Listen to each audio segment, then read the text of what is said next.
I'm the guinea pig. One of my comments on there, really was addressing the More at 4 program.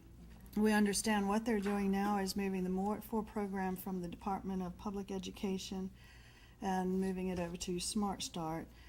They're also changing the parameters of the eligibility criteria that would, in just looking at it overall, will make it more of a social program versus really targeting special needs children of all families, not just those on welfare. So we don't understand yet what the criteria will be. What we've seen so far kind of moves it from a quality program down.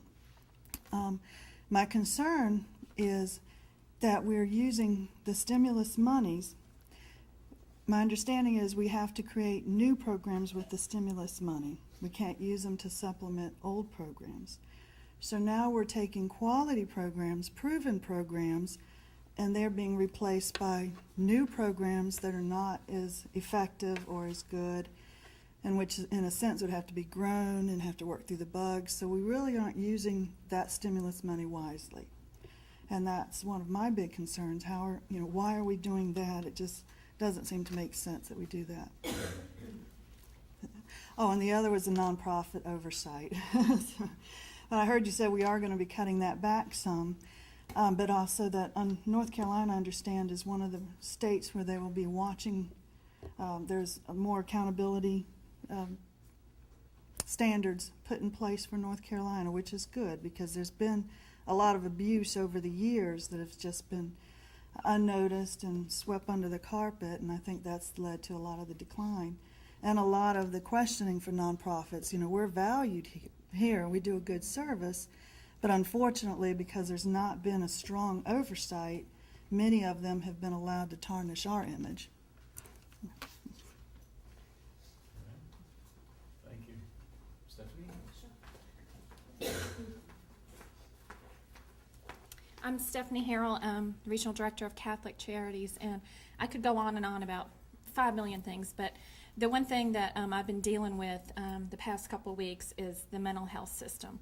We also do clinical counseling in our office, and right now with the mental health system broken, the good news is when clients come to us and they need medication or they need a medical evaluation or that type of thing, psychotropic med for anything, we work with the community care clinic.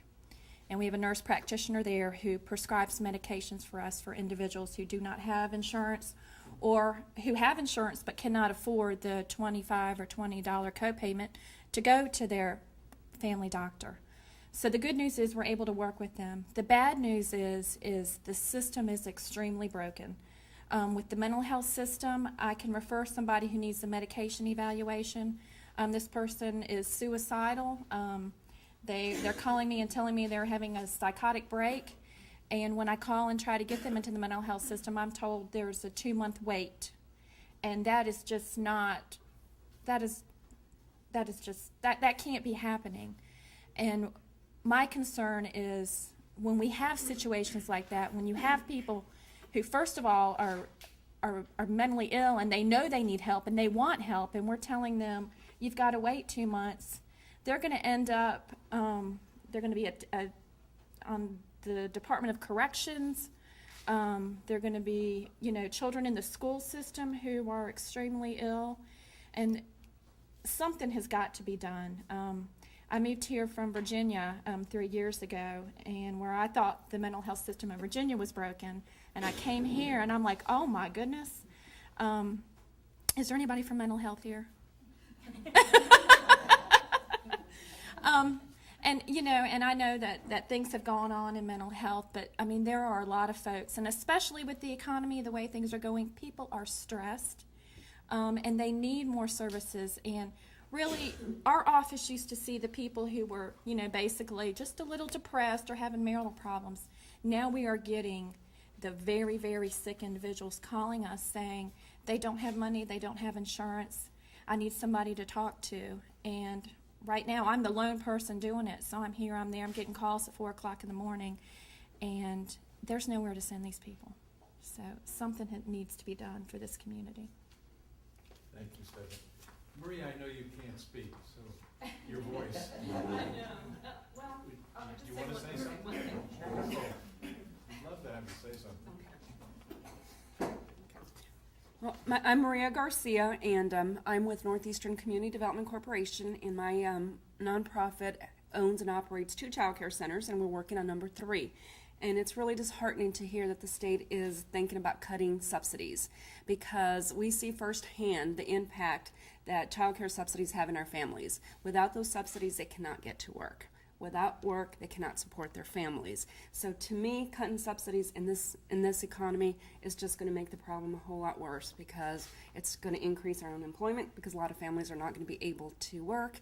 And also the children need to be in these type of settings, and if they're not in child care centers, when they get to kindergarten, they're going to be way behind. So again, and I want to ditto what Mona said about the Mort 4 program.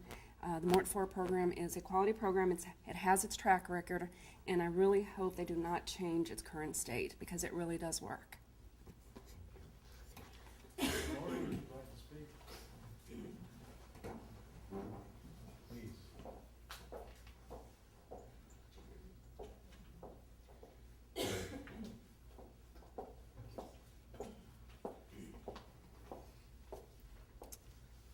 I am Lenore Jarvis Mackey, and excuse me, and I'm with River City CDC, which is also a nonprofit. So of course, my concern, along with others here, is that the budget doesn't get balanced on the back of poor people, and those are the people that we serve. So that's a real concern for our organization and for me. Of course, I would highlight affordable housing as the issue that is near and dear to me, because that is what my agency is dealing with at this particular time on a day-to-day basis. We are seeing individuals that, and they're not just low-income individuals that are coming to us, that are, their homes are being foreclosed, and they don't have any other options. So at this point in time, we need more, not less. So I would like the powers that be, as they deliberate over where the cuts will happen, to think about the people. And I think that that has to be our first and foremost concern, the people that we serve, the people of North Carolina. Every day, if you pass by our office on Main Street, our lobby is full, and it's full of individuals that are experiencing problems with their housing. And if you have no place to live, of course you don't have a place to, there's no home base to even have a job. And people are homeless. We're seeing more homeless now than we've ever seen before, especially in our communities. And so I would say that what I would like for you to take back is that we really need to be concerned and be considerate about what's happening in the housing market. And it is very devastating at this time, and it is real. We see it every day. Thank you.